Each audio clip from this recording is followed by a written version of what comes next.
Today, let's do a heavy hitter whiskey in a tasting and review of the GlenDronach 21-year-old.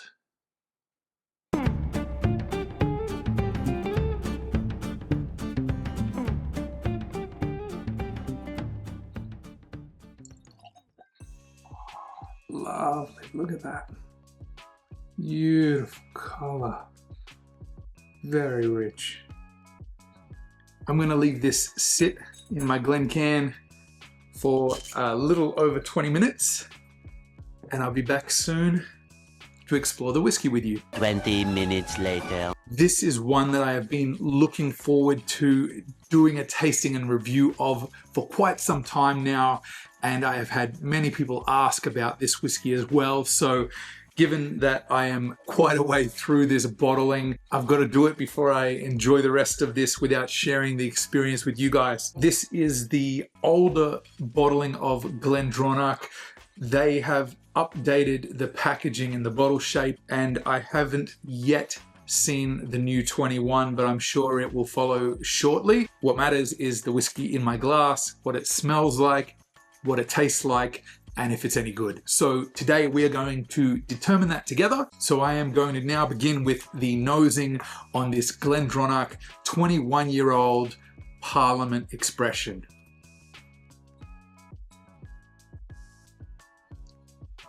Oh, just like oozing decadence. Thick, syrupy toffee. Beautiful oak notes. Very well integrated baking spices, cinnamon, cloves, nutmeg, hints of ginger, candied ginger lollies if you've ever had those before.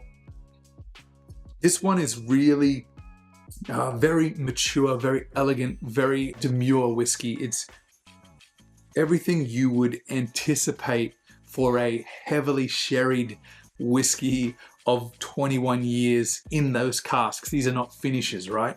This whiskey in my market typically now retails in the realm of about $300 to $320. Some retailers you'll see starting to push this into the realm of $350, which is, I think, a little bit excessive. You will see I have the expression that shows the natural color but doesn't say non-chill filtered like the older expressions. The 21-year-old is matured in PX and Oloroso sherry casks from Spain. The expression itself is bottled at 48% ABV. Now, with that said, and I've had a little time extra sitting in the glass here, I'm going to taste the GlenDronach 21 Parliament Expression on my palate and share the experience with you guys. Slanjava.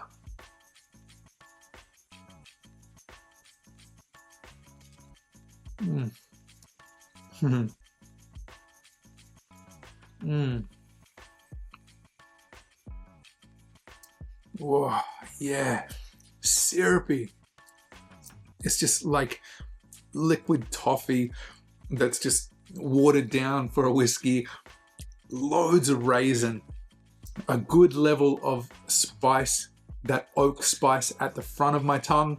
When I opened the bottle, had a lot of oak to it. It's started to tame. Finish is medium. You're left with the underlying sweetness that is familiar and just a little hint of the spice that persists. Very elegant, a decadent whiskey for sure. Very rich, full of character, a bold whiskey. It is different, in my opinion, to, of course, the 15 and the 18, being that the 15 shows much more of the distillery character. The 18 is a really nice mid-range between the two, and then the 21 is very much driven by the cask play here. You will not get a great sense of the distillate, only the fact that there have been very high quality casks used for this maturation. Okay, now this is 48% ABV, which is a really nice spot, but what I would like to do is add a little water just to see if it brings anything forward on the nose and then the palate. So we'll do that now and go through once more with the nosing and tasting, and then a recommendation for you. Okay, I'm going to add 1.25 mils of water to this amount of whiskey here. We're talking probably about 25 mils in the glass. Okay.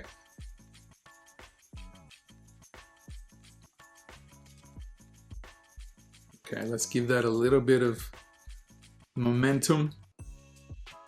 You can see it's such a beautiful color. That's natural color on this whiskey. Look at how rich and decadent that is. Just stunning, beautiful mahogany color on this one. Lovely stuff.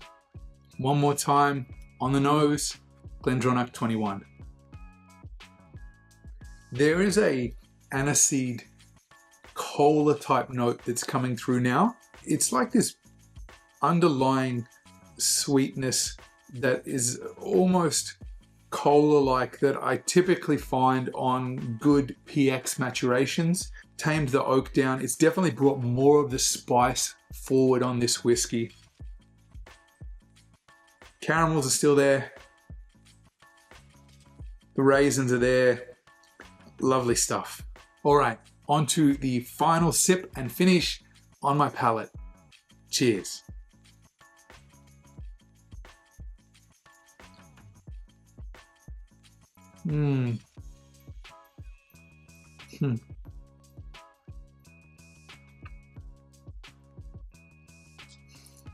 Just beautifully pleasant, silky. Actually, there's more on the nose without the water.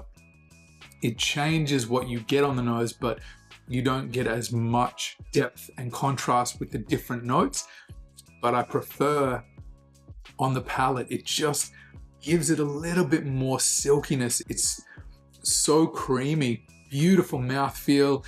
The sweetness is the prominent note that hits you first with those toffee notes, the raisin notes, loads of spice and caramel. And then as you sort of lose sense as that flavor transitions, you're getting, you know, the little bite that you get from fresh ginger on the front of my tongue, underlying oak, but it's well done in that it's not over oaked. Initially, I was a little concerned that it might be too oak forward, but over time, this has really shown how wonderfully well crafted this whiskey is.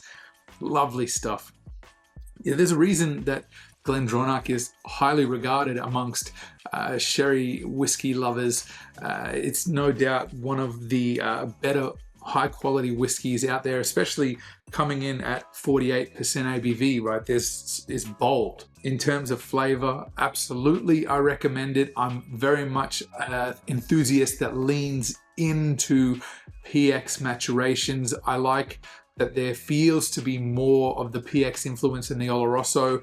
There's more sweetness than dryness. So if you're someone who has a similar palate to me, this will likely appeal to you as well. Really one of the pinnacle whiskeys in terms of sherry maturation, and I think most people wouldn't argue that. If you have enjoyed this one, please leave a like under the video, and I will also add in the description my review of the GlenDronach 15 for you guys to check out. Next time you pour yourself a dram, may it be as wonderful and delicious as this GlenDronach 21.